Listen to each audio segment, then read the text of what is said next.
हमने इस इरादे के साथ उस कमीशन को कायम किया है ताकि दूध का दूध पानी का पानी हो जाए।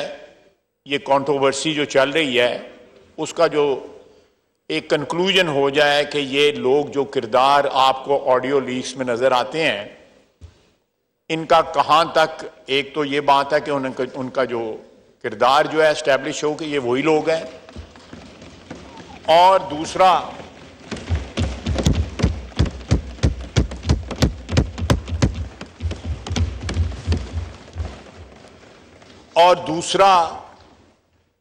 अगर इस सिलसिले में कोई कानूनी जो है चाराजोई होनी है या किरदारों की जो है शनाख्त प्रॉपर होने के बाद अवाम को भी उनका चेहरा पता लग जाए कि भाई कोई ऐसी इन ऑडियो लीक्स में जो है वो जो असल किरदार हैं वही हैं जिनका नाम आ रहा है, कोई ये चीज़ फैब्रिकेटेड नहीं है, तो मेरा ख्याल ये सारी चीज़ें सामने आ जाएंगी। पीटीआई ने जो है उसको चैलेंज कर दिया है, उसकी कॉन्स्टिट्यूशन जो है उस कमीशन का। उनको ये 3 जजों पे एतराज है कि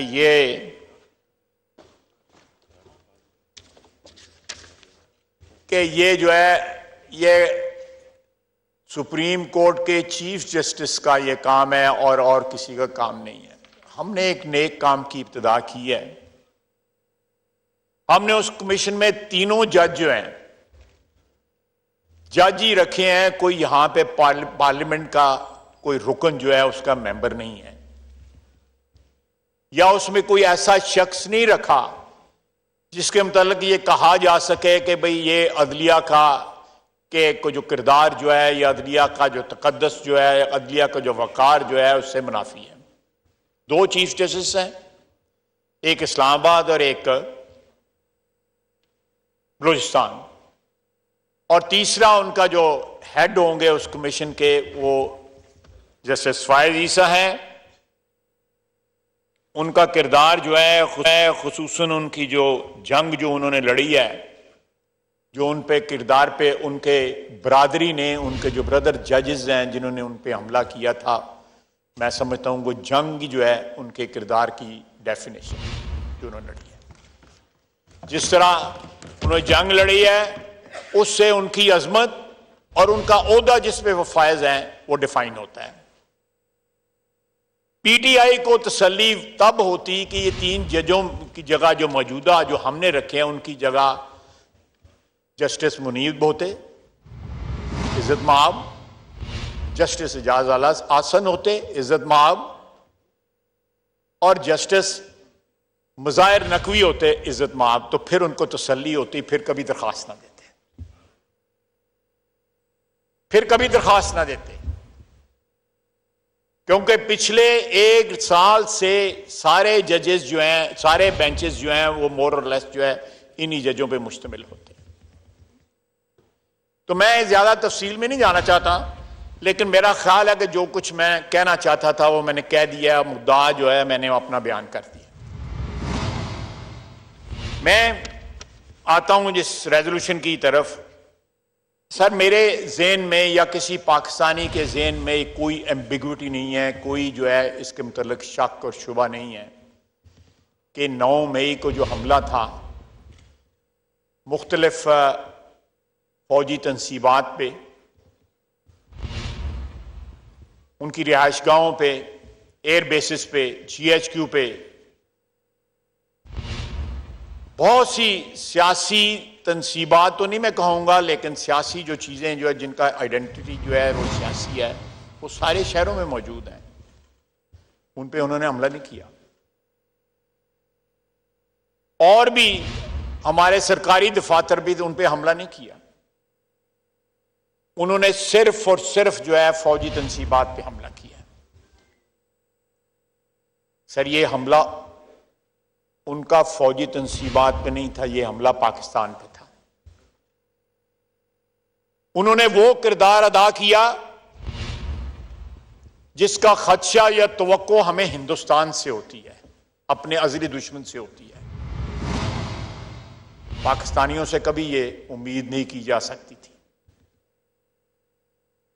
जिन लोगों ने इश्तियाल दिलवाया, अब वो हमारे पुराने सिपा सलारों के साथ जो है अपनी रिश्तेदारी गिनवा रही हैं। जिस वक्त अटैक करने के लिए लोगों को इश्तियाल दिलाया जा रहा था, उस वक्त उनको वो रिश्ते नहीं थी।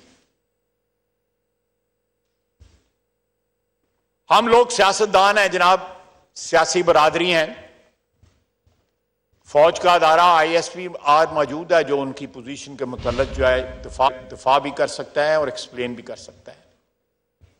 लेकिन बसीयत पाकिस्तानी, बसीयत पार्लियामेंटेरियन, बगैर किसी जमात की जो है वाबस्तगी का रेफरेंस देते हुए या वाबस्तगी का कोई लिहाज रखते हुए, हर पार्लियामेंटेरियन का फर्ज है कि वो फौज का 9 मई के वाक़यात को मद्देनजर रख के या उस बैकड्रॉप में उस अदारे का दफा वैसे भी हम पे लाजम है, लेकिन 9 मई के वाक़यात के रेफरेंस से ये हम पे लाजम बन जाता है, यकीनी तौर पे लाजम बन जाता है कि हम उस फौज का दिफा करें। मसलन हमारे एयर बेसिस के ऊपर हिंदुस्तान हमला करता रहा है। यह पहली दफा है कि मियांवाली एयर बेस के ऊपर पाकिस्तानियों ने, जो बज़ाहिर पाकिस्तानी है, उन्होंने हमला किया है। एक साबिक वजीर आजम के नाम लेवाओं ने हमला किया है। उसने इसका इश्तियाल दिलाया कि आप लोग जो है सिंगुलरली उन्होंने जो है आइडेंटिफाई किया फौजी तंसीबात को। यहां में पिंडी में वो जो शख्स कहता था कि मैं, ये राना सनाउल्लाह साहब बैठे हैं, जो कहता था कि मैं अल्लाह को जान देनी है, वो लोगों को इश्तियाल दिलाता रहा कि GHQ पे हमला करो। जान नहीं दी उसने। ये बेगुनाह राना सनाउल्लाह यहां बैठा हुआ है, बेगुनाही का एक पूरा सबूत है, लेकिन उसको गैरत नहीं आई। लेकिन जनाब वाला, क्यों सोचने का मुकाम है, 22 करोड़ आवाम का ये सोचने का मुकाम है कि क्यों जो है वो कोर कमांडर के घर को चुना गया लाहौर में, शोहदा की यादगारें चुनी गई। जनाब वाला, जो कौमें मोहसिनों को याद नहीं रखती, उनकी तकरीम नहीं करती, उनकी कुर्बानियों का एहतराम नहीं करती, तारीख उन कौमों को माफ नहीं करती। खुदा न खास्ता मैं ये लफ्ज नहीं इस्तेमाल करना चाहता, वो कौमें मिट जाती हैं जो अपने मोहसिनों की कुर्बानियां याद नहीं रखती। निशाने हैदर जो है हमारे, जिन्होंने अल्टीमेट कुर्बानी दी नहायत बहादुरी के साथ, उन्होंने उनकी कुर्बानी याद ना की जिस वक्त ललकार रहे थे कि कोर कमांडर हाउस चल। किसी ने वो कुर्बानी याद ना की। उसका मुजस्मा मिस्मार करते हुए कर्नल शेर खान का, जब उसका मुजस्मा मिस्मार किया जा रहा था, उसकी तौहीन की जा रही थी। किसी को उस वक्त याद ना आया कि ये चागी पहाड़ की जो है यादगार जो है, ये हमारी दफा का सिंबल है, निशान है, हमारे एटमी ताकत होने की शनाख्त है। उन्होंने उसको भी जला के रख दिया। एक वाहिद डिटरेंट है जिसकी वजह से इस खित्ते में अभी तक जंग नहीं हुई।